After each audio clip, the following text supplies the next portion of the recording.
Bem, estamos aqui hoje recebendo uma convidada muito especial, que é a secretária de Educação do Bom Jardim, não é isso, Manião? A secretária Daniele Monteiro. Seja muito bem-vinda. Seja muito bem-vinda. Muito obrigada pelo convite, um prazer estar aqui com vocês. E assim, a gente vai falar de várias coisas, vai falar um pouco da trajetória, falar um pouco também sobre essa questão da secretaria e, inclusive, falar também sobre o Enem, né? Que o município vai disponibilizar transporte para os estudantes do Enem, né? E a gente vai falar um pouquinho sobre isso. Mas antes vamos falar sobre a trajetória, né? Para quem não conhece, Daniele Monteiro. Quem é Daniele Monteiro? Daniele Monteiro é professora, mãe de 4 filhos, né? Que mora aqui desde os 3 anos de idade, porque sou natural de Olinda. E que desde pequena sempre sonhei em ser professora, sempre tive a educação como uma grande referência de transformação de vida e que me dediquei desde criança até a minha formação, concluir minha formação, porque eu digo que a gente é uma constante aprendiz e que busco cada dia mais melhorar e no meu trabalho oferecer o que se tem de melhor para as pessoas. Essa é a Daniele. Mas tem que puxar a cadeira, Maninho, ali. Tem como puxar essa cadeira? Mais pra cá. Bem, agora assim, como foi assim a vida de estudante de Daniele Monteiro? Como é que foi? Foi aqui no município mesmo? Sim, a minha primeira escola foi na creche Vovó Chiquinha. E aí comecei lá a educação infantil, depois fui para o Raimundo Honório. Então, eu estudei no Raimundo Honório do ABC, como a gente diz, né, que é educação infantil, até a 4ª série. Depois fui para o Colégio Santana, que lá oferecia o curso de magistério. E aí, como eu sempre sonhei em ser professora, né, fui fazer minha formação lá. E também, concomitante, estudei no 19 de julho, a partir do 1º ano do ensino médio, que tinha formação também de técnico contábil, e aí eu fiz os dois, tanto magistério quanto técnico contábil. E fiz vestibular, pelo primeiro vestibular que eu fiz em 96, fui aprovada na UPE em pedagogia, né? Quando concluí a faculdade, antes de concluir, eu já comecei a ensinar aos 16 anos, porque na época a GRE oferecia estágio remunerado. E aí as melhores notas eram selecionadas para ensinar. E aos 16 anos eu comecei a ensinar no Mota Silveira, numa turma de 2ª série, com 37 estudantes. E quando concluí, né, fui ensinar no Colégio Santana. Após o Colégio Santana, eu fui aprovada no concurso de Orobó, né, me efetivei nos anos iniciais em Orobó. Depois, em 2006, passei no primeiro concurso do Estado. Depois, passei no 2º concurso do Estado, que foi em 2008. Né? E quando concluí a universidade, eu fiz minha primeira pós em Campina Grande, em psicopedagogia. Depois, já trabalhando no Estado, eu fiz coordenação pedagógica pela Federal. E em 2017, comecei o mestrado na UPE em educação. Então, o meu maior grau, eu sou mestra em educação, né, pela UPE, e busco todo dia estudar e aprimorar e fazer melhor, que isso reflete na nossa vida. Eu percebi... Um detalhe importante. Uhum. No caso, fez o ensino fundamental no Raimundo Honório e teve também o ensino médio na 19 de julho, Na foi 19 isso? de julho. É curioso, no caso, antigamente era possível fazer isso? Antigamente você poderia fazer 2 cursos, né? Porque eram tipo cursos profissionalizantes. Mas Era era o ao mesmo magistério tempo? ao mesmo tempo. Eu fiz primeiro ano à tarde no Colégio Santana e à noite eu fazia o técnico contábil no 19 de julho. E no caso, tinha o ensino fundamental no Raimundo Honório? Tinha o ensino fundamental no Raimundo Honório. Não tinha ensino médio na época lá. Não tinha? Não tinha. Olha aí que interessante. Isso era em que ano? Esse era 94, 93. Agora eu lembro que ela enfatizou um número de alunos no Mota Silveira que ela ensinou. Marcou muito. Marcou muito, né? Minha primeira experiência como professora. Eu Mas digo já era assim, formada no magistério? Não, eu estava no ano de conclusão, que era no terceiro ano do magistério, e foi uma experiência incrível, porque por ter apenas 16 anos, pegar uma turma de 37 estudantes foi bem desafiador, mas a vontade de fazer, o querer, era maior do que o medo, do que os desafios. E assim eu passei o ano ensinando nessa turma no Mota Silveira. Como eram os alunos? Era diferente de hoje ou era a mesma coisa? Eu digo que eram características diferentes, né? Por quê? Porque antes a gente não tinha os alunos com tanto acesso à informação como nós temos hoje, né? Nós não tínhamos a internet, nós não tínhamos tanta facilidade da informação. A gente percebia que os alunos, eles buscavam mais do que hoje a gente vê que às vezes o aluno traz mais informação, né? Ele vem com a bagagem, eu digo, maior, porque ele tem um acesso maior a essa informação. Então, os alunos de antigamente, da minha época, eles tinham uma curiosidade maior, que é como se a aula que fosse apenas o meio canal de informação deles. A fonte principal. A fonte principal. E hoje o aluno ele chega com muita informação na sala de aula. E as professoras têm que saber domar isso aí, porque é muita informação. Pois é. E saber prender o aluno na sala de aula, né? Porque hoje está tudo muito rápido. O aluno, eu não sei se foi, quem foi o professor que falou aqui sobre o tempo da aula? Foi o psicólogo Ricardo. Foi. Ele falou que a média de atenção antigamente era 40 minutos. Por isso, 40 ou 50 minutos. Alguma coisa assim. E Por hoje em isso, dia está em 15. 10. 10, né? Pois é. Aí uma aula de 40 minutos, como é que prende o aluno? Um aluno, né? Precisa a gente ter aquela motivação para passar para os nossos estudantes e trazer assim metodologias que realmente chamem a atenção, né? Porque a gente sabe que como hoje o canal de informação ele é bem maior, né? Os nossos alunos, eles precisam também ter atrativos que vá despertar essa curiosidade, essa motivação, para que realmente a aula tenha o seu objetivo alcançado. Sim, ainda nessa experiência com os alunos a primeira vez, como é que foi a receptividade dos alunos? Eles aceitaram de boa porque estava ali a professora bem nova, foi de boa? Foi muito boa, como você fala.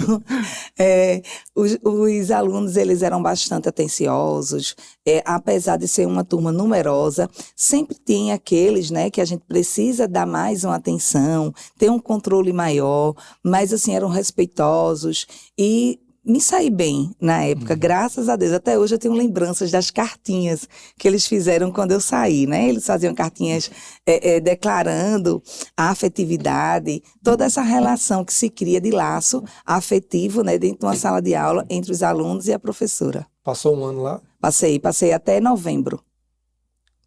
Quase um ano completo, né? Quase um ano completo. Sim, em relação a depois da sua formação, onde que atuou Daniele Monteiro? Eu atuei após concluir o ensino médio, né? Comecei a universidade, fui chamada para ensinar no Colégio Santana, que era uma escola particular, que tinha como uma pessoa responsável a Marineide Braz. Eu comecei minha experiência lá também, e aí a gente diz assim, realmente a sala dando início do ano, né? Iniciando o ano com uma turma realmente. E nesse percurso de Colégio Santana, depois do Colégio Santana, eu parei, dei um tempinho, porque aí fui mãe, e aí eu tinha outras prioridades, né? Eu fui me dedicar só à faculdade, terminei a faculdade. Quando terminei, Marineide mais uma vez me chamou para trabalhar no Despertar, né? Vocês lembram que era o Centro Educacional Despertar? Fiquei lá trabalhando de 2000, né, até 2006. Em 2001, eu fui aprovada no concurso lá em Orobó. Fiquei lá em Orobó até 2008, porque quando eu passei no estado, eu fiquei com Orobó e um estado. Depois eu passei no estado de novo, aí só pode ter 2 vínculos, né? Eu fiquei só no estado. Mas aí todas as escolas, também fui professora do Cenecista em 2000, antes de ir para o Despertar, eu fui professora lá no magistério, que dizia ainda. Cenecista é onde? Em Orobó, era uma escola filantrópica que tinha lá, e aí oferecia o curso que a gente diz normal médio, né, que era o curso de magistério. Eu fui professora lá ainda por 2 anos, e depois eu vim para cá para o Despertar. Hoje em dia não tem mais esse curso, né? Não Normal tem médio. mais o normal médio, agora é obrigatório que você tenha a universidade Mas para por que poder acabou ensinar. Eu não sabia que tinha acabado, não. A Desatualizado. gente vê que assim, as leis elas vão mudando e elas vão exigindo melhor qualificação do profissional. E aí, dentro dessa qualificação, hoje em dia eles exigem que o professor realmente tenha o 3º grau para poder lecionar ou esteja cursando, né? Agora, assim, uma coisa, qual é a maior, assim, diferença dos alunos do municipal para o estadual? Porque como é que foi estar ensinando do municipal e depois ir para o estadual? Como é que foi essa experiência? A experiência, eu digo que sempre é maravilhosa. Eu passei por todas as etapas, né, da educação. Eu ensinei dos meninos da educação infantil Educação infantil. até o ensino médio, né, até o magistério. Quando eu passei num concurso do estado, eu tenho um curso de pedagogia, eu fiz para ensinar o normal médio, que é o antigo magistério, que aí tinha mudado a nomenclatura para normal médio, eram 4 anos, e aí eu comecei ensinando lá as turmas de didática, de prática educacional, e fiquei lá com uma realidade totalmente diferente da que eu vim de Orobó, porque eu lá era professora dos anos iniciais. Quando você chega no ensino médio, você pega o aluno já moldado, né? Ele já vem com a bagagem quase pronta.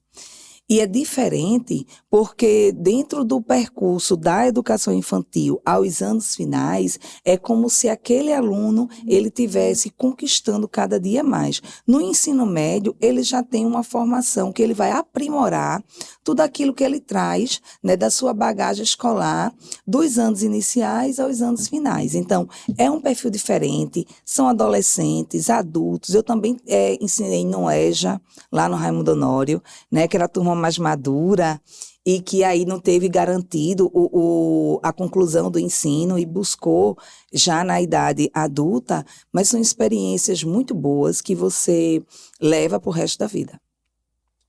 Sim. Como gestora de escola, trabalhou já? Trabalhei e, por sinal, no Raimundo Honório, né? Inclusive, eu queria falar da minha experiência, né? Que eu era aluno do Raimundo Honório, enquanto Daniela era diretora. Também fui aluno nessa época. Diretora excelente, inclusive. Obrigada. Como é que foi essa experiência? Eu trabalhava no Raimundo Honório, né, desde 2006. E aí, em 2011, eu recebi o convite para ficar como gestora do Raimundo Honório. Na época, eu tinha já os 2 vínculos. Eu tinha 400 aulas no estado, trabalhava Semanal? manhã, semanal, né? Manhã não, semanal não, mensal. Não, mensal.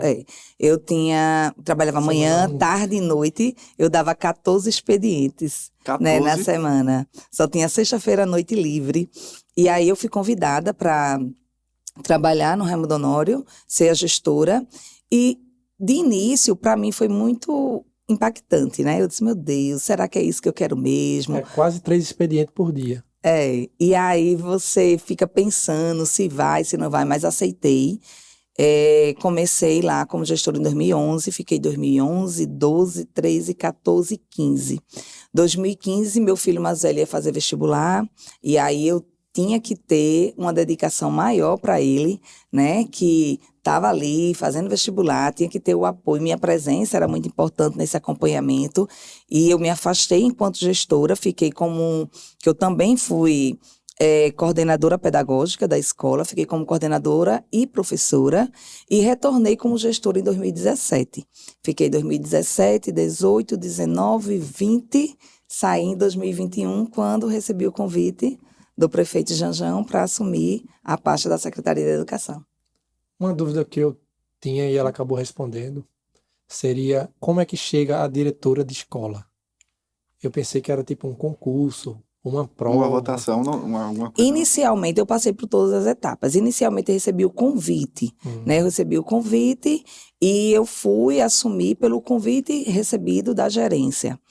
E depois, quando eu já estava, eu assumi em 2011, 2012, houve uma eleição na escola, que aí era a gestão democrática, que o gestor ele só ficaria se passasse por uma eleição. Além da eleição, teve outras etapas, né? Nós fizemos um plano de gestão, nós fizemos um curso de aperfeiçoamento e teve a eleição, eram 3 etapas. E na época eu concorri, né, 2012, ganhei, né, a eleição, fiquei lá até 2015 e quando eu retornei também foi através de um convite, mas também tinha a etapa de outro curso de aperfeiçoamento que também fiz, fui aprovada e fiquei até 2021. Mas hoje o gestor, ele passa por uma etapa, né? Inclusive está aberta no estado a etapa de seleção, né, para gestor de escola do estado. No caso, o professor se candidata. Se candidata, e aí também tem 3 etapas, e eu fiquei, no meu caso, eu passei por todas as etapas, tanto da prova quanto da eleição, né, para poder ser gestora esse tempo todinho. Como é que funciona essa eleição? Na época, hoje não tem mais a eleição, né, mas na época saiu o edital de eleição, e tanto os alunos quanto os pais, a comunidade escolar, professores, eles que votavam um chapa, com tudo direitinho, como se fosse uma eleição de fato, né? Tinha comissão organizadora, tinha toda uma estrutura e teve a eleição lá no Raimundo Honório. Maninho, inclusive, fez uma música para mim. Foi? Eu não Foi. lembro. Ele e Ericinho fez uma música para mim. Olha aí. E aí, Eu não lembrava não, tu acredita? na época, eu ganhei a eleição. Olha aí. Foi por causa da música. Agora, assim, quais são os requisitos para que um professor se candidate e chegue a ser diretor? Hoje no estado tem toda a etapa também. No município nós também fizemos o ano passado, né? E hoje no estado está aberto, vai ter a avaliação do currículo, vai ter entrevista, vai ter esse plano de gestão, né? Para depois ter a escolha dos 3 primeiros colocados. Quando é feita essa escolha, eles escolhem o diretor, o vice-diretor, já tudo prontinho? O grupo? Eles escolhem o grupo, a equipe gestora, né? Entendi. Interessante. Inicialmente é o gestor que passa por todo esse processo, né? E junto também tem um curso de qualificação das outras pessoas que formam a equipe gestora. Interessante essa questão. Também fizeram isso no município, então. Fizemos o ano passado também, porque hoje existe uma obrigatoriedade, né, do processo de seleção do gestor democrático para que a gente possa nomear alguém diretor escolar. E o ano passado nós fizemos. Nós fizemos entrevista, nós fizemos a prova, né, e para poder... Uma prova mesmo? A prova mesmo. De capacidade? Capacidade. Foi, de capacitação. Muito interessante. Interessante. Então, ser diretor hoje não é mais fácil, não, né? Tem mais alguma coisa dentro desse assunto? Olha, eu, inclusive, coloquei uma caixinha de perguntas lá no Instagram e deixa eu ver se o pessoal já mandou. A gente colocou mais cedo, inclusive. A gente vai esperar. Daqui a pouco eu vejo aqui. Cadê?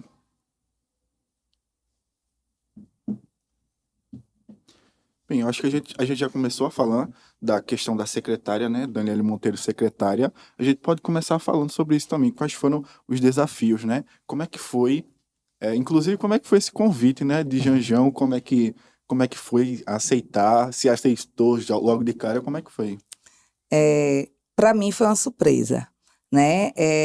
João esteve na minha casa, me fez o convite e, novamente, eu recebi com muita surpresa E para mim seria um desafio enorme, porque o contexto de escola é um, o contexto de município é outro, né? E aí você sair da sua zona de conforto, para mim era algo que ia ser um impacto muito grande. Passei 15 dias para poder responder. Passei 15 dias para poder responder. E aí eu disse, não, vou enfrentar esse desafio e vamos ver, porque tudo vai, né, ampliando o seu conhecimento, a experiência, e aceitei. E foi num período muito difícil para todos nós, que foi, além da mudança de gestão, né, nós pegamos o período pandêmico, algo que ninguém tinha vivido, ninguém sabia, não tinha receita pronta.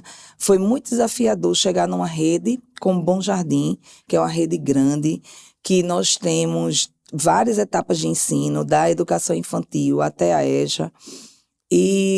Mas foi assim, abracei com muito cuidado, com um olhar de fazer a diferença de fato, de estar junto com o prefeito Janjão, querendo trazer para o nosso município algo que as crianças, os adolescentes não tinham vivenciado e querer realmente enriquecer, né, essa estrutura educacional do nosso município, fazendo sempre o melhor.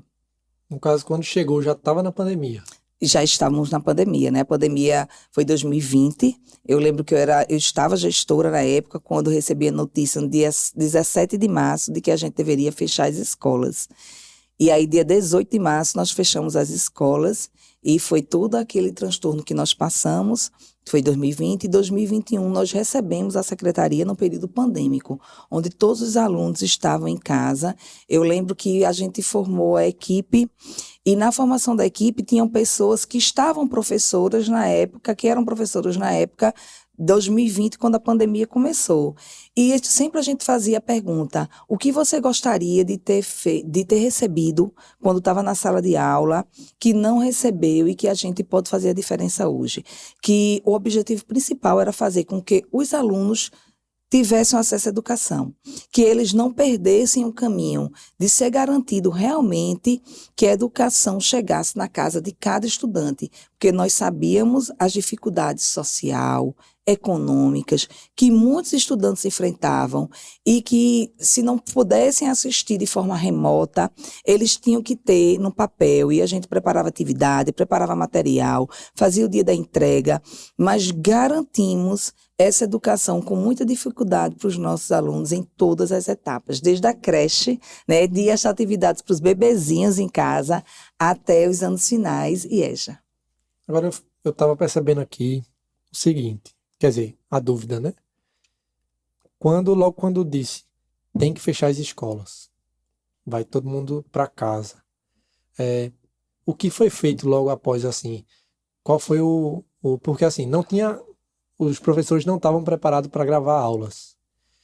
Não existia grupos do WhatsApp tão engajado para isso, né?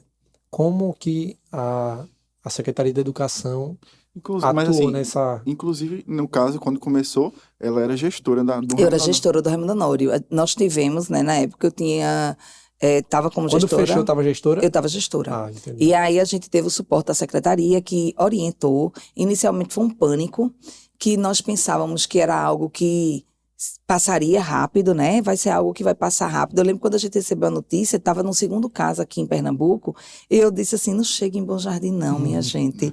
E de repente chegou, né? E nós tivemos essas orientações, abrimos os grupos de WhatsApp, ensinar os alunos através de uma tela. Ninguém estava preparado para isso.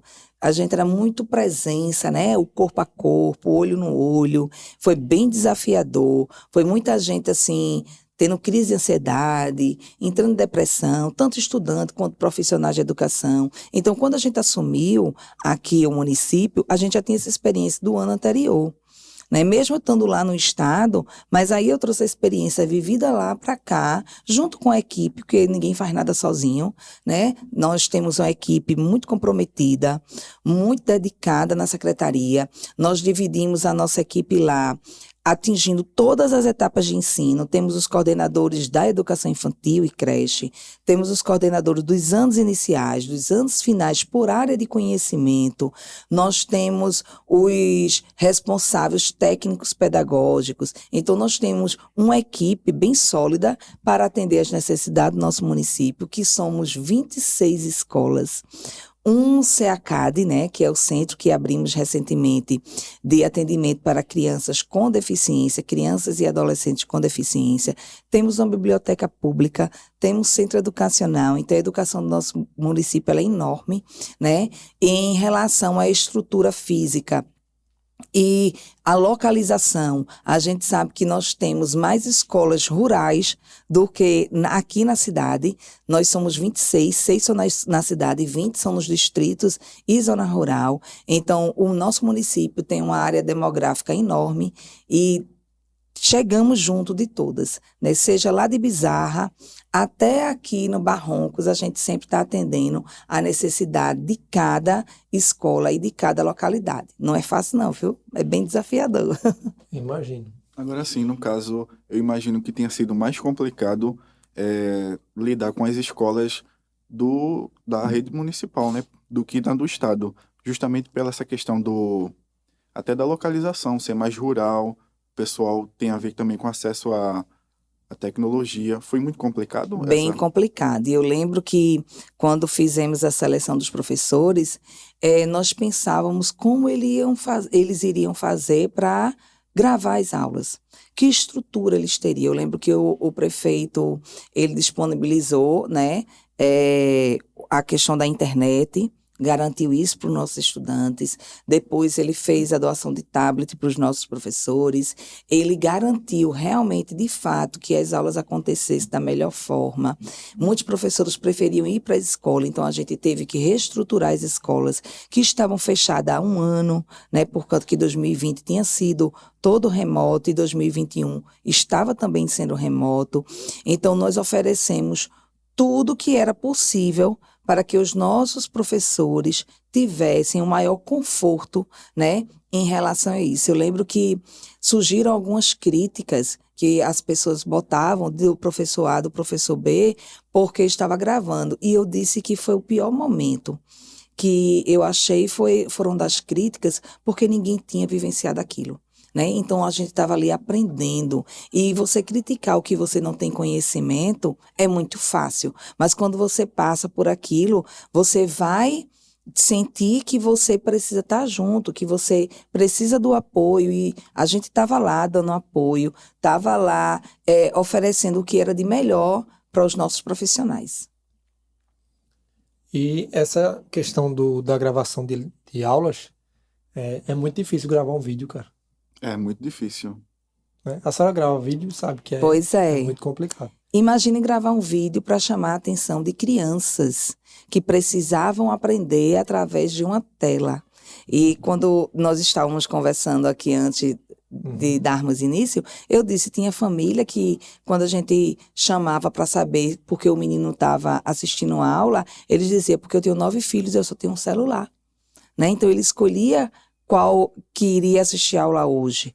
Né? Então, a gente tinha que preparar material para que os demais tivessem também garantido aquela aula. Né? Foi bem desafiador mesmo. Material impresso? Material impresso. Que a gente fazia ponto de entrega, dia de entrega na escola, imprimia material para 15 dias, geralmente, uma semana. As escolas que viam qual era o melhor dentro da sua localidade, e nós, com todo cuidado, garantimos isso. Caramba, bem desafiador, né? Toda Foi. uma logística, toda uma... Porque justo é aquela história, né? O pessoal da escola ainda não tinha noção do social, né? Que foi o caso da mãe que tinha 9 filhos. E às vezes você pergunta assim, olha, por que seu filho não está assistindo? Não sabe o que está se passando lá na casa, né?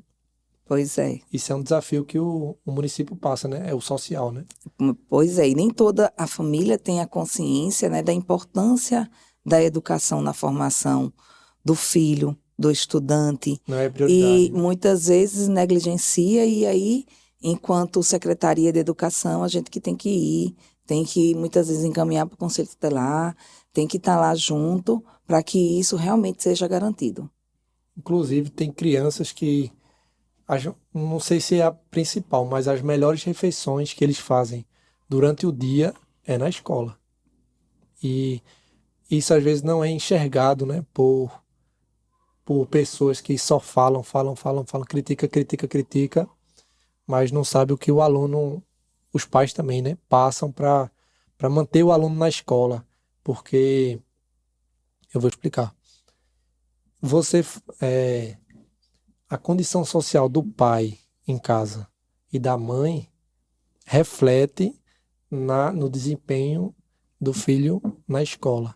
Como que vocês, lá na secretaria, estão atuando nessa área, no social?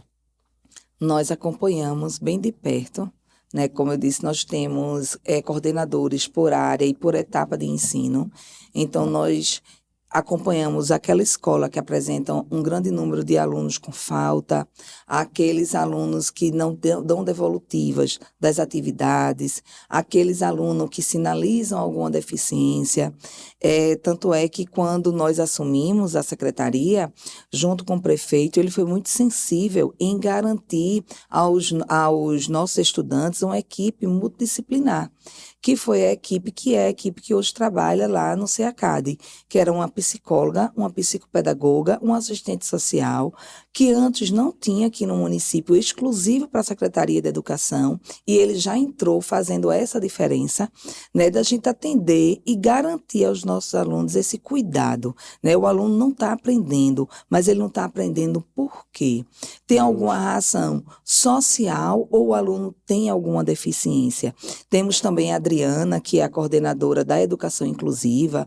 Então, a gente tem, não é só garantir a escola, o acesso à educação, é garantir de fato que os alunos se desenvolvam, e aí se desenvolva na sua integralidade, né? E temos feito isso com muito cuidado, quando precisa, que a gente vê que a escola tem um aluno com número de falta, tem um buscativo escolar, que orientamos os gestores, junto com os professores e os coordenadores, e atrás daquele aluno que está apresentando um grande número de falta, e aí aquela criança que apresenta qualquer situação, seja ela social, intelectual, nós atendemos e encaminhamos para onde se deve ser encaminhado.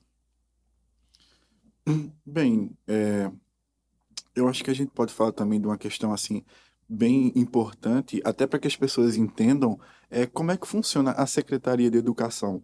Que a gente, até como é que é a estrutura, porque está falando da equipe, né? Eu até acho que seria até interessante falar, né? A Secretaria de Educação, eu digo que é a maior secretaria, né? Porque nós temos 5.035 estudantes, né? Quase isso também de famílias. Em média, eu acho que tem 4.000 e alguma coisa, porque geralmente tem famílias que têm mais de um filho na escola, e aí eu não posso dizer que é o mesmo número. Nós temos quase 1.000 profissionais, e temos 26 escolas, como eu falei, né, em 6 aqui na cidade e 20 na zona rural e distritos. E a estrutura da educação, ela é bem ampla, né? A gente tem as etapas de ensino, né, que vai da creche até os anos finais e a EJA. Nós temos também os alunos que são atendidos pelo CEACAD, que agora, antes nós fazíamos o atendimento lá na secretaria, tinha uma sala de atendimento, não com tanta dedicação quanto hoje, né? Porque hoje eles têm um acompanhamento de fato lá no CEACAD, que é o Centro Educacional, também é da Secretaria de Educação. Então, os nossos estudantes hoje têm um acompanhamento psicopedagogo, com psicóloga, com fonoaudióloga, com psicomotricista, né? E nós já atendemos mais de 200 alunos antes do CEACAD, e agora com o CEACAD, esse acompanhamento, né, está sendo melhor em relação aos profissionais que estão acompanhando os nossos estudantes. E nós temos também a biblioteca pública. Então, muitas vezes, aí dentro da secretaria, a gente tem o departamento de merenda escolar, tem o departamento de atendimento das creches em relação a material de expediente, a material creche e escolas, né? Então, é toda uma estrutura que, quando eu digo assim, você falar do que você não sabe, e aí você critica muitas vezes o que você não tem o conhecimento, mas sabe que é uma estrutura que dá um trabalho imenso e que nós fazemos com muito cuidado, com muita atenção, como se fosse para os nossos filhos. Eu digo sempre que eu quero que os filhos dos outros tenham a professora, tenham o cuidado que eu gostaria que os meus tivessem, né? Então a gente sempre faz pensando assim, porque aí o cuidado é bem dobrado e essa atenção é maior. O nosso prefeito, ele tem garantido toda a atenção, todo o cuidado à rede educacional. Eu digo que nós assumimos dentro de um desafio, no retorno das aulas presenciais, que voltamos o ano passado, 2022, abril de 2022, nós voltamos de forma gradativa, trazendo primeiro quem já estava vacinado, até chegar à creche, que eram as crianças que ainda tiveram por última vacina, né? E foi feita com muita responsabilidade. Houve a reestruturação das escolas, como eu falei, as escolas estiveram fechadas, precisaram de manutenção, e aí o prefeito reinaugurou escola, inaugurou, climatizou, teve todo um olhar bastante cuidadoso, como eu sempre digo, para que os nossos estudantes tivessem esse retorno, né, bem mais tranquilo e com desafio para a educação, que era o resgate da aprendizagem, que nem todos os estudantes tiveram realmente os 2 anos de aulas remotas, eles tiveram acesso à educação. Muitos foram negligenciados pela família ou pela situação em que vivia, né? E que hoje, voltando à escola, a gente precisava resgatar essa aprendizagem. Agora sim, a gente recebeu aqui o professor João Pessoa, inclusive ele é coordenador de De matemática de lá. matemática no município, No né? município. Aí ele inclusive falou de um dos projetos da secretaria, que é aquela questão da gamificação, né? Essa foi uma ação justamente para resgatar os alunos, não foi isso? Pois é, desde 2021, a gente precisava encontrar metodologias que buscassem a atenção dos nossos estudantes. Então, desenvolvemos projetos, fizemos vivência, mesmo de forma remota, mas a gente precisava fazer o diferencial, fazer com que os nossos alunos despertassem, né? Para buscar realmente estar participando, estar lá garantindo isso, a educação aos 4 cantos de Bom Jardim. E aí nós fizemos o Gamificando, que era uma atividade com jogos, né, trabalhando as habilidades e competências que os nossos estudantes deveriam construir, né, por etapa de ensino. E isso foi um desafio muito bom. Houve a premiação, mesmo no período pandêmico, daquele aluno que se destacou. Nós tivemos lançamento de foguetes, nós tivemos feira de ciências, onde nosso município foi representado lá a nível de estado, em Recife. Nós tivemos as experiências exitosas, os professores destaques que desenvolveram as melhores práticas pedagógicas e aí se destacaram tanto na GRE quanto aqui no nosso município. Então, era todo um trabalho de busca de metodologias ativas que buscassem realmente despertar o interesse dos nossos estudantes e garantir a aprendizagem. No caso, esses alunos que tiveram uma dificuldade no aprendizado durante a pandemia, eles passaram de ano ou eles foram reprovados, alguma coisa do tipo? Nós recebemos a orientação que durante o período de pandemia, nenhum aluno deveria ficar retido, né? Todos os alunos, nenhum aluno ficou detido, todos os alunos foram promovidos para a série anterior. E aí a gente pegou muitos alunos que estavam no 7º ano, sem saber ler, sem estar alfabetizado, porque ele não teve garantido realmente sétimo ano dos anos finais, sim, que seria para a gente a 6ª série, né? Que chegou lá e não estava realmente, e nós tivemos que olhar para esse aluno de forma diferenciada, garantir para ele essa aprendizagem, para que realmente, como eu estou dizendo, esse é o primeiro ano que a gente volta presencial desde o início do ano, porque o ano passado foi híbrido, né? Nós voltamos de forma gradativa. Aí, no caso, esse ano vocês estão puxando um pouquinho mais, trazendo novas metodologias para engajar esse aluno. Com certeza. Né? A gente está sempre buscando, tendo uma atenção maior nesses estudantes, seja da educação infantil até os anos finais, para que isso seja garantido. Esse novo centro que foi inaugurado agora. É uma escola também? Não, é um centro educacional, onde os alunos da nossa rede municipal, que são portadores não, que são deficientes, né, eles que têm uma deficiência, eles têm esse atendimento, né, além do ensino regular, né, na escola, ele tenha esse atendimento com os profissionais dentro da deficiência dele. No caso, ele frequenta normalmente A a escola. escola, né, em horário no contraturno, ele vai para o centro, de acordo Entendi. com o agendamento. E sobre o autismo em Bom Jardim, de alunos? Como é que está tratando esse assunto? Como eu falei, em 2021 nós estávamos remoto, mas desde 2021 nós tínhamos essa equipe multidisciplinar que fez, né, o acompanhamento dos nossos estudantes e mesmo de forma remota a gente conseguiu, né, identificar as dificuldades da aprendizagem que levavam a um diagnóstico. A nossa rede tem um público grande de alunos autistas.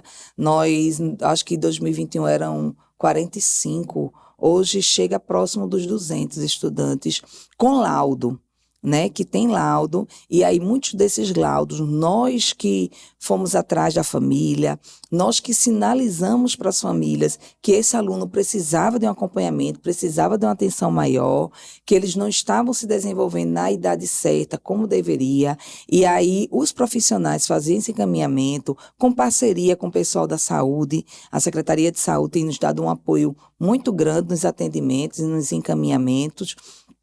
E aí, na nossa rede, nós temos esse acompanhamento dos alunos autistas, né, tanto no centro, né, como em parceria com as famílias. As famílias são primordiais no nosso trabalho, porque sem elas a gente não pode dar um passo muito grande, que eles são os nossos principais parceiros, né? E também eu esqueci de falar que no retorno presencial, o nosso prefeito trouxe para a nossa rede as escolas integrais, né? Hoje, no nosso município aqui, nós temos 2 escolas em tempo integral, que é 19 de julho, que atende os alunos do 6º ano ao 9º, e tem a Mariana Rufino, que é semi-integral, que vai, né, do 1º ano ao 5º ano. Então, isso foi um ganho enorme para o nosso município.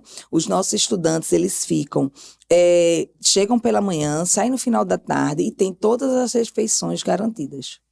Mas como é que funciona a questão do integral? Eles estudam o que à tarde? À tarde, eles têm as eletivas, né, que são a gente diz que são disciplinas complementares, né, dentro da estrutura do ensino integral. Eles têm aula de música, eles têm aula de informática, eles têm um reforço, né, eles têm várias outras, têm experiências científicas. Então, são várias outras atividades que vêm somar dentro da grade curricular na formação dos nossos estudantes. Como é que foi a adaptação desses alunos? Eles já... Muitos não gostaram, eu acho, né? Queria estar em casa. Eu digo que primeiro o desafio foi para nós, enquanto secretaria, porque geralmente quando vai se colocar uma escola integral, a gente coloca do 1º ano, que seria do 6º, e gradativamente vai chegando o integral até o 9º. Só que aí, como a gente vinha da aula remota, o prefeito quis que colocasse todos, do 6º ao 9º integral, porque aí fazia o resgate da aprendizagem dos outros que passaram 2 anos sem a aula presencial. Foi bem desafiador, mas foi bem aceito, viu? Os nossos estudantes, eles gostam. Hoje eu encontro os estudantes assim, para o ano eu vou para o 19 de julho. Vai ter aquele que vai ter uma dificuldade maior e que a gente entende, né, que é preciso que o aluno também queira, se ele fica lá de forma obrigatória, que não queira participar, que não é bom, né, não vai render, como a gente diz, mas a gente tem um público bom, né, de estudantes que ficam lá no 19 de julho, o dia todo, também na Mariana Rufino, e que veio somar para a educação do nosso município. Eu lembro que, se eu não me engano, foi assim, o Raimundo Honório continuou regular, e lá no Mota foi para integral. Daí o pessoal, quando ia, aí tinha gente que não queria ir para o Mota. Tinha vaga lá, mas não queria, porque não queria ficar no integral, que para mim é melhor. E hoje em dia o Raimundo Honório também é integral, É integral. Pois é, hoje em dia todas as escolas estaduais aqui no nosso município são integrais. É o Raimundo Honório, o Mota e o Justulino, ele é semi-integral, que a gente diz. Ele é semi-integral, ele não é o dia todo, né? Mas os alunos ficam até a metade da tarde, que a gente diz. Foi uma saída também para compensar os alunos, né? Pois O é. aprendizado. No caso, ainda pegou no Raimundo Honório a parte do integral ou não? Não, o integral do Raimundo Honório começou o ano passado, Ah. 2022. Sim, agora uma curiosidade, como é a relação da secretária de Educação do município com as escolas estaduais e as escolas particulares? Tem alguma diferença? E as escolas municipais? Como é que Enquanto funciona? Secretaria de Educação, a contato, gente né? abraça, né, e tem uma parceria muito boa com todas as redes, tanto particular quanto estadual, porque, como eu sempre digo, quando eu estava no Raimundo Honório, que eu recebia os alunos do município, a gente sempre fazia assim, como a gente gostaria de receber aquele aluno, né? No ensino médio, a gente espera receber os alunos já alfabetizados, né? Já, digamos assim, quase prontos para o mundo do ensino médio. E hoje a gente trabalha em cima desse desejo, que ele chegue no ensino médio com a maturidade, já com as habilidades e competências construídas, né, que ele deveria construir dentro do seu percurso até o 9º ano. E a gente trabalha para que isso aconteça de fato. A rede particular também, nós muitas vezes ou entregamos a rede particular ou recebemos estudantes da rede particular. Então, nós temos sempre uma boa parceria, que eu digo que dentro do município, independente que seja rede municipal, particular ou estadual, é educação municipal. E isso aí a gente tem que ver, né, com um olhar que seja garantido, todo o acesso, permanência dos estudantes, né, trabalhando para igualdade e equidade.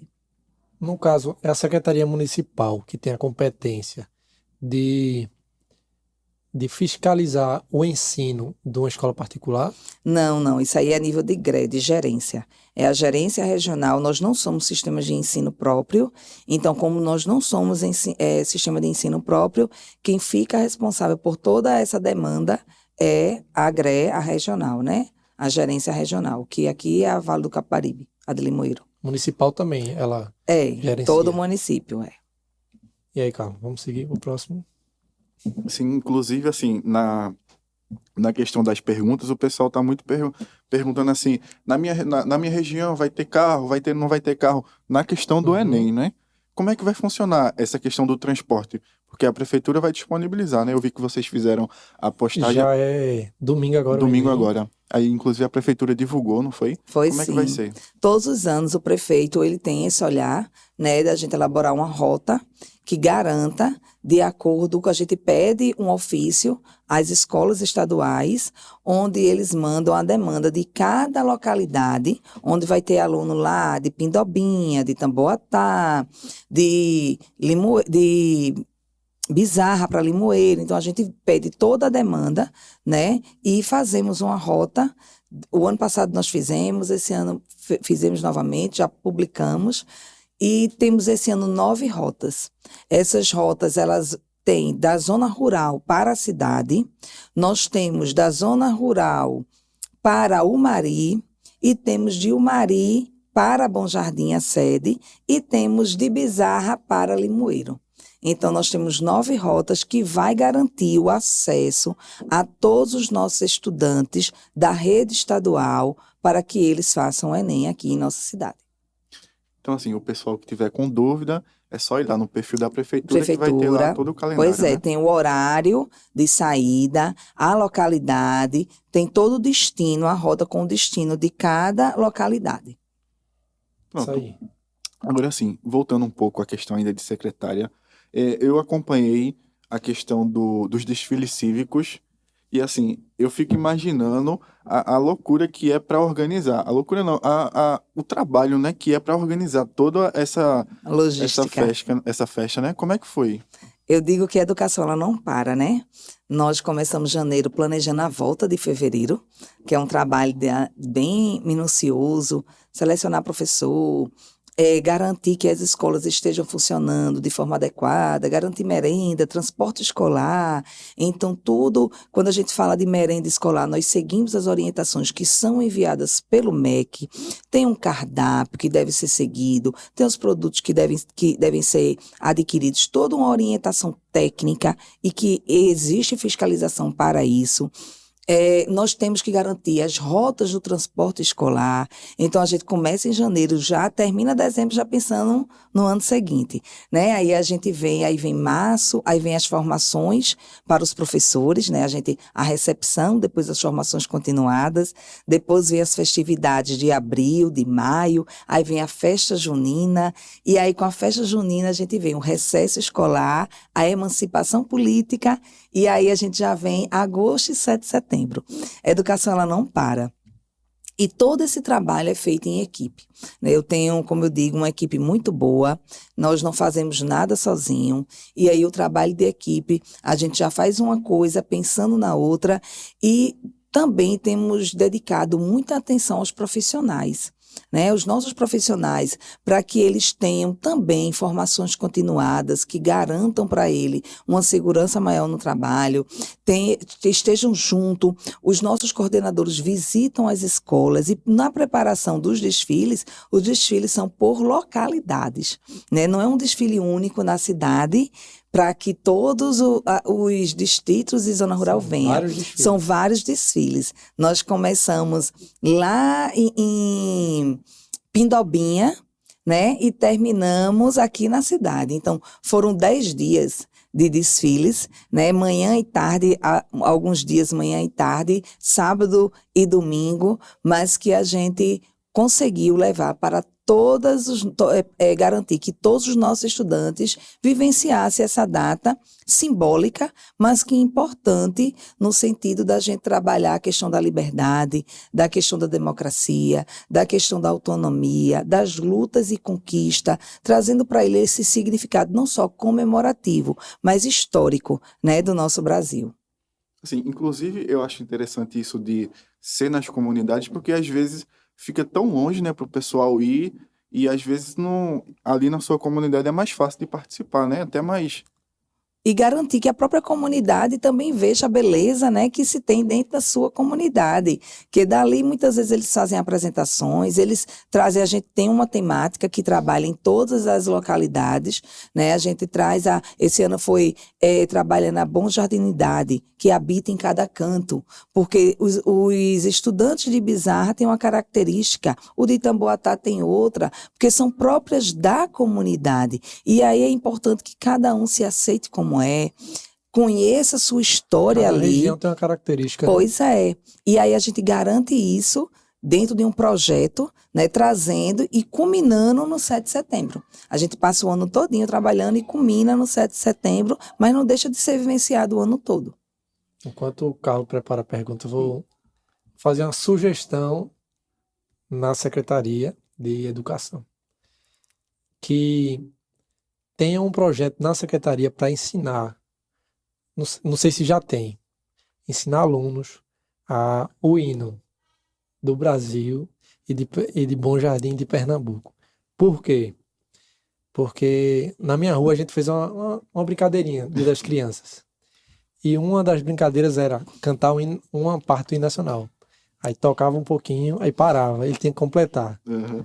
Nem de Bom Jardim, nem de... Alguns sabiam completo, né? Tanto de Bom Jardim quanto que é o mais bonito é do Bom Jardim, que eles acham, né? E menor, né? E menor.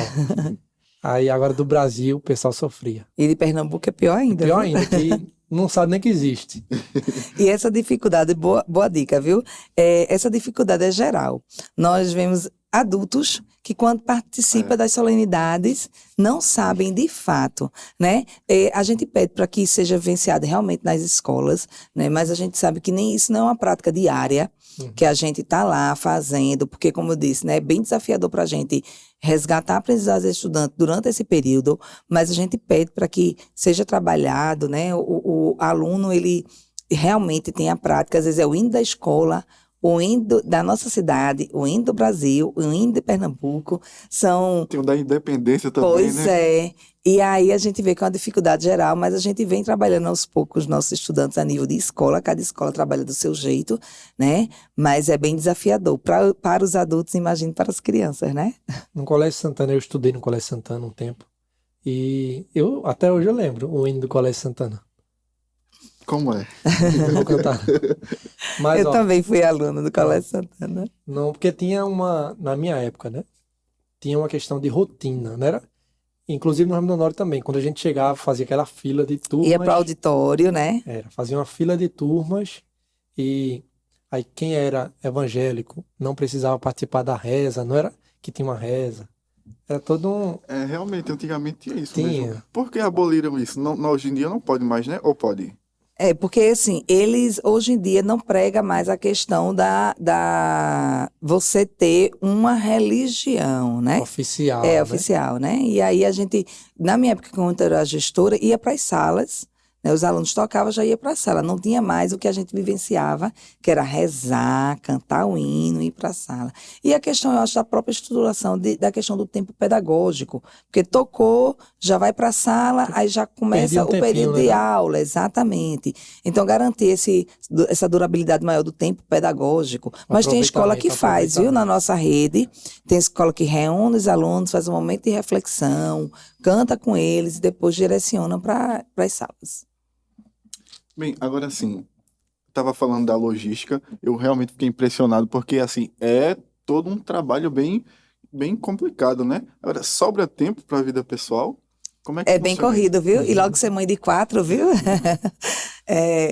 Dá para conciliar.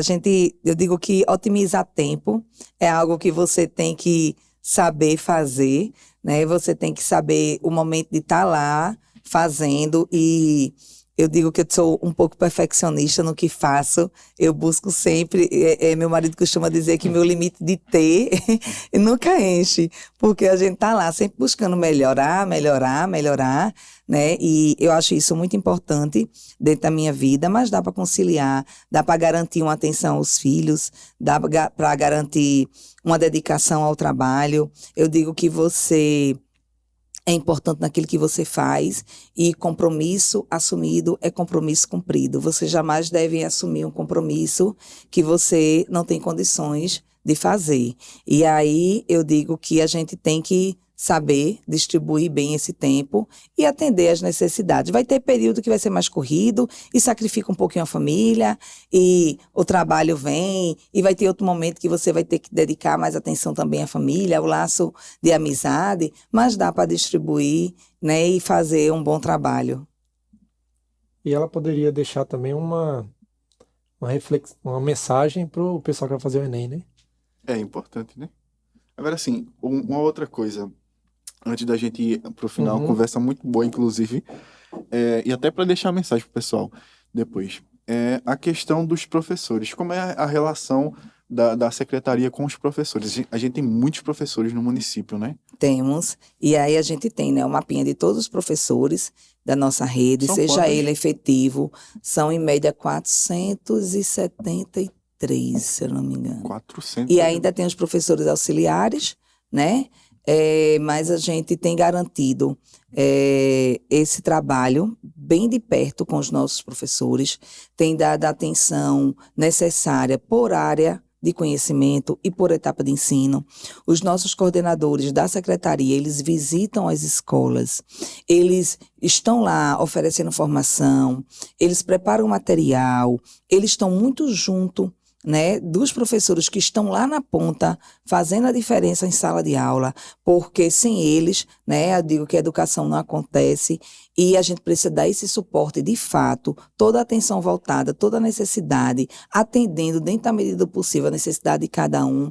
Mas eu acho que fazer educação é isso, é ter esse olhar amplo, né, de cada profissional, seja ele porteiro, até o professor em sala de aula, para que as coisas aconteçam da melhor maneira. Então, a gente tem trabalhado muito, muito mesmo para atender a nossa rede da melhor forma. Inclusive, é uma coisa que a gente sempre pensa nos professores, mas tem todo uma questão de vários... aparato, né? todo um aparato de vários outros profissionais que atuam nas escolas, né? Os porteiros, As cozinheiras, merendeiros. né?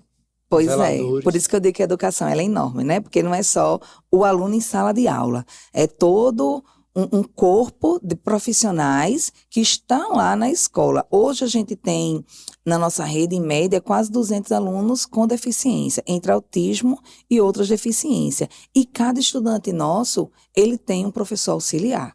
né? Foi uma das garantias que o nosso prefeito fez, foi trazer um professor auxiliar, Para cada aluno. cada aluno com deficiência que apresenta o laudo, para que a gente possa desenvolver garantir o pleno desenvolvimento desse estudante. E aí o aluno, muitas vezes, o laudo diz que ele não precisa de acompanhamento. Se diz que ele não precisa, e os profissionais que acompanham diz que não precisa, que esse aluno ele não tem, mas que sinaliza que precisa, nós garantimos esse profissional que está lá junto. Então, a gente fez aí uma oficina, fez no início do ano, fez agora no meio do ano, com todos os profissionais, inclusive com os profissionais que são os professores auxiliares, né? Como acompanhar esse estudante, como está garantindo lá o desenvolvimento dele. Então, tem os professores auxiliares, tem os professores efetivos e contratados, tem as merendeiras, tem os auxiliares de serviços gerais, tem os porteiros, os vigias, gestores, coordenadores em cada escola. Tem os coordenadores também por etapa de ensino, né, que nós temos o professor dos anos finais, o coordenador dos anos finais, o coordenador dos anos iniciais, para que as coisas aconteçam de fato e que a gente garanta essa educação pública de qualidade que é tão almejada. Recentemente eu tive um amigo que veio, eu nem sabia que ele veio fazer uma palestra aqui na escola, e ele disse: Dana, eu estou encantado, né, com a organização da rede, porque tem garantido tudo para os nossos estudantes, mas a gente sabe que ainda tem muito a fazer, né? Eu digo que nunca a gente está bem, porque a gente está lá buscando constantemente melhorar.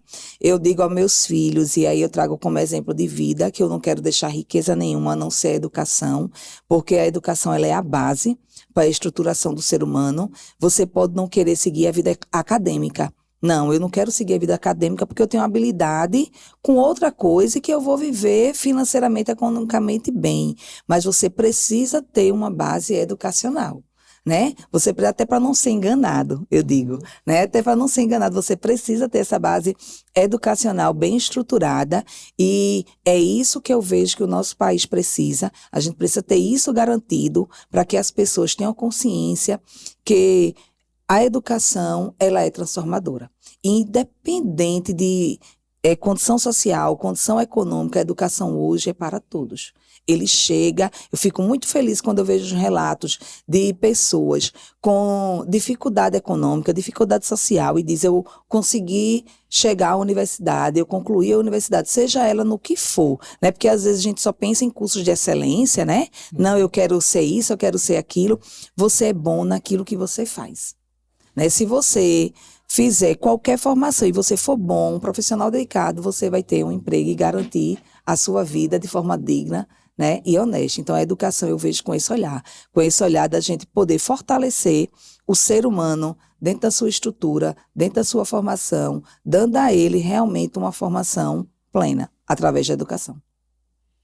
Bem, assim, uma coisa aqui que eu estava olhando aqui, que o pessoal está perguntando, assim, é uma pergunta até mais genérica, mas eu acho importante fazer, que é assim: qual foi o maior desafio enquanto secretária de Educação? O maior desafio foi de impacto, buscar garantir que a educação chegasse em todos os lugares de forma plena, que eu digo de forma plena, que plena no sentido de dizer, mas assim, que a gente chegasse da melhor forma em todos os lugares. Eu lembro que foi muito desafiador chegar para a equipe e dizer: vamos fazer assim, ouvir sugestões, ouvir quem era da comunidade, ver como a gente poderia chegar e melhorar cada ponto que era apresentado. E aí isso foi muito desafiador, você atender às necessidades de cada localidade, de fazer realmente acontecer e trazendo sentido aos nossos estudantes, eles estarem ali tendo um sentido do que é educação. Como a educação pode transformar realmente vidas, né? Não só aos estudantes, mas também à família. Porque se a família não estiver junto, não for parceira, as coisas não acontecem como deveria acontecer. E nós temos uma equipe boa, viu? A Educação do Bom Jardim tem uma equipe boa, como eu digo assim, nós melhoramos cada dia, buscamos essa excelência, mas temos profissionais muito capacitados, muito comprometidos no fazer e que faz bem feito. Tem uma logística ainda que eu não entendi. Só dando um exemplo de educação, né? Minha avó, ela teve mais de 10 filhos e fazendo faculdade e trabalhando no Colégio Santana, no estado, estudando, com tudo de filho. Até hoje eu não entendo. Ela explica assim, só que eu não consigo entender como que ela fazia para gerenciar tudo isso. Porque mais de 10 filhos, não é um, não é dois, não é três, não. Não são 4, né? Mas, filho, é bem desafiador. Porque outro dia eu estava conversando exatamente sobre isso. A mulher nesse papel de dizer, não, eu vou me E além de emancipar. tudo, era mulher, né? Exatamente. Engravidava, né? Naquela época tinha que trabalhar em casa, né? O pessoal Teve fala. serviços domésticos, como o Carlos falou, como é que se divide entre a família e o trabalho. É bem desgastante, né? Nem todos os dias eu durmo 8 horas por dia, nem todos os dias eu garanto aquilo que eu gostaria de fazer, ler aquele livro que eu gostaria de ler, né? Mas a gente tenta, quando a gente quer, o desafio maior é a vontade de querer. Eu digo sempre aos meus filhos, o desejo ele vem de dentro para fora. Você pode ser motivado como for, mas se você não quiser, você não faz. Então, o querer faz você conseguir, né? É bem desafiador você ser mulher, você ser mãe, você ser dona de casa, você ser profissional, ter que trabalhar, chegar em casa, cuidar da casa, da família. Mas quando você quer, você consegue fazer. E fazer bem, né? Eu lembro que quando eu fui fazer meu mestrado, eu engravidei de Maria Rita após a qualificação. Na minha cabeça foi dizer assim, meu Deus, eu não vou conseguir concluir, porque mestrado é bem puxado. Mas, assim, as minhas noites viraram dias, né? Muitas noites em claro, mas que a gente consegue quando a gente tem algo, um sonho, e que bota lá a determinação, a dedicação, consegue sim. Agora, assim, no caso dos seus filhos, eles apoiam a sua profissão? Inclusive, eles foram incentivados a seguir também ou seguiram por outras áreas? Não, meus filhos, eles têm educação como base e que eles sabem que eles precisam ter uma formação para poder se emanciparem, né? O meu primeiro filho, ele é médico. Eu sempre deixei muito livre as escolhas deles, né? Eles sabem da importância da educação, mas que cada um buscasse o seu caminho da melhor forma. Então, o meu mais velho tem 25 anos, é médico, passou no primeiro vestibular que fez também na UPE. O meu segundo filho está cursando Direito, também deixei muito livre para ele tem 19 anos, ele escolheu, eu digo, olha, inclusive ele disse, mãe, eu quero fazer Enem de novo. Eu disse, faça, meu filho, porque aí, olha, nunca é tarde, possa ser que você não esteja se identificando, queira fazer outra coisa, mas que esteja no caminho da educação e para fazer. E o meu de 16 estuda, mora em São Paulo, é jogador, né? Ele escolheu também, não foi algo que a gente incentivou.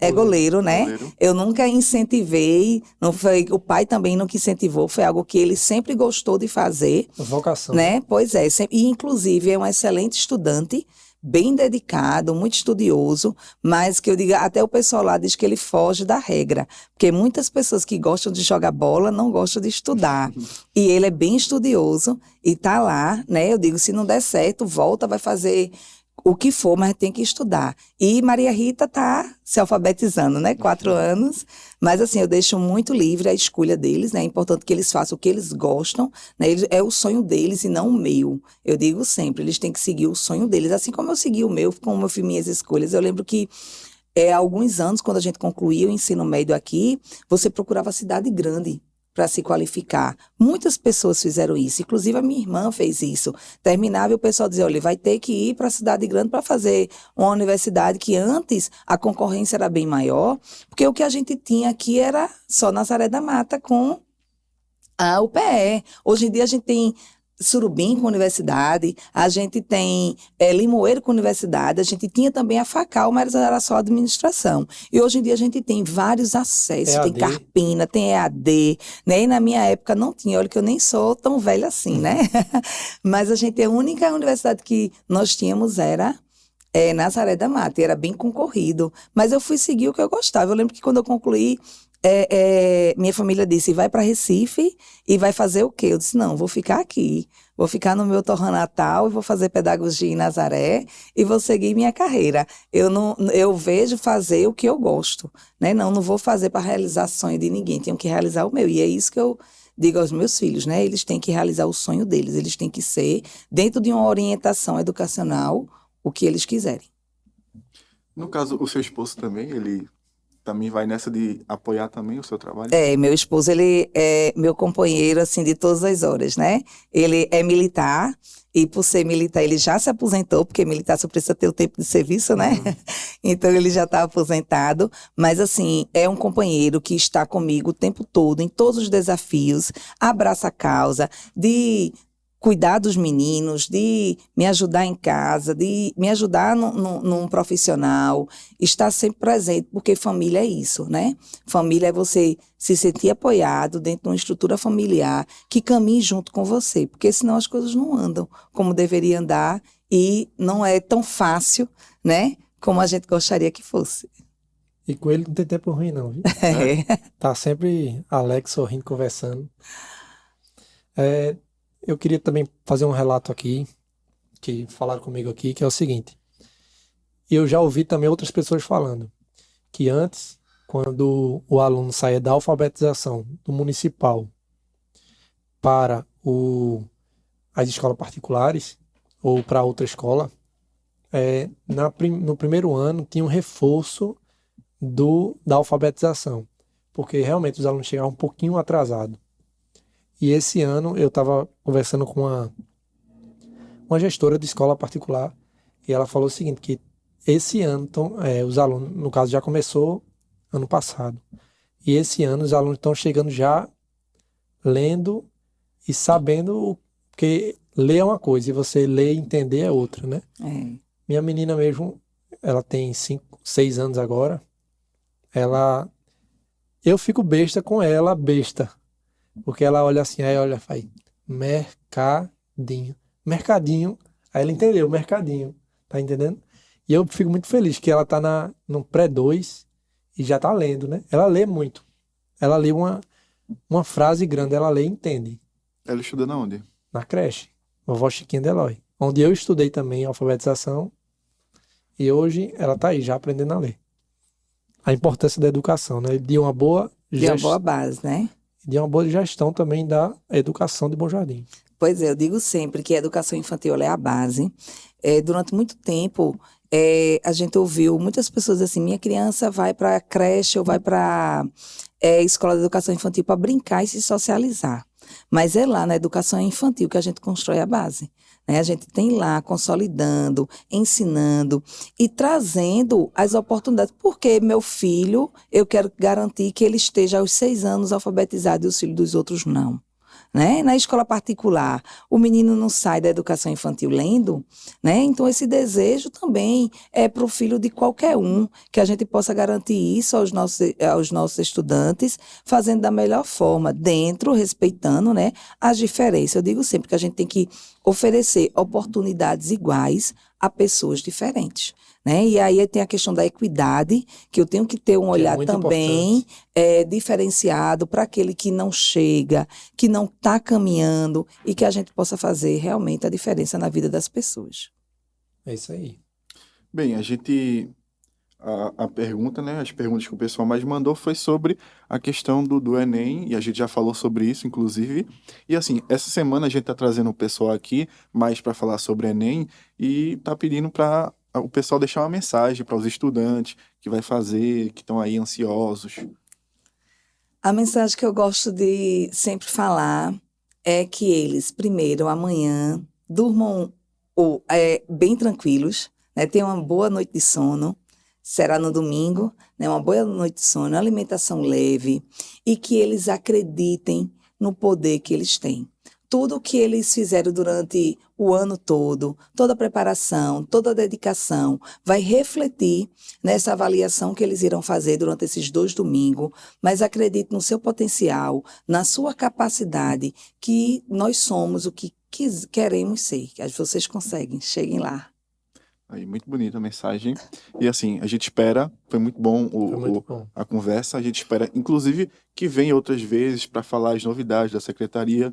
Com certeza, muito interessante a conversa, O espaço está aberto aqui, quando quiser vir, pode com vir. certeza. Se tiver novidade lá, pode vir contar pra gente aqui. Eu agradeço, viu, minha gente? Eu hoje tirei a tarde para vocês, né? Quando o Carlos me convidou, eu disse, vou sim, Carlos. E aí, eu acho que é um espaço importante da gente discutir, apresentar e falar e mostrar o que vem sendo feito. Muitas vezes a gente não sabe como aquilo acontece, como é a logística toda de um desfile, mas por trás de um desfile tem todo um trabalho, uma dedicação, né, um compromisso maior, não só no desfile, mas em tudo que nós fazemos, né? A gente teve recentemente uma conferência no dia 20, né, a Conferência da Educação. Tudo que a gente faz exige planejamento, exige tempo, dedicação, e que nós, enquanto Secretaria de Educação, que eu digo que é um trabalho de equipe, mais uma vez, faz tudo, né, com muita dedicação e com muito cuidado. O erro, ele serve de orientação para que a gente possa melhorar. A gente erra, a gente busca essa melhoria, a gente tem falhas, mas o tempo todo a gente está se policiando para que realmente nosso município tenha uma educação pública de excelência. É isso aí. A gente agradece a participação. Então é isso. Pedir para o pessoal se inscrever no canal é importante, não é isso, Maninho? Se inscrever, curtir, comentar o que você achou do episódio, né? Inclusive, muito interessante. Comentem aqui embaixo o que vocês acharam. E é isso. Até o próximo episódio. Tchau.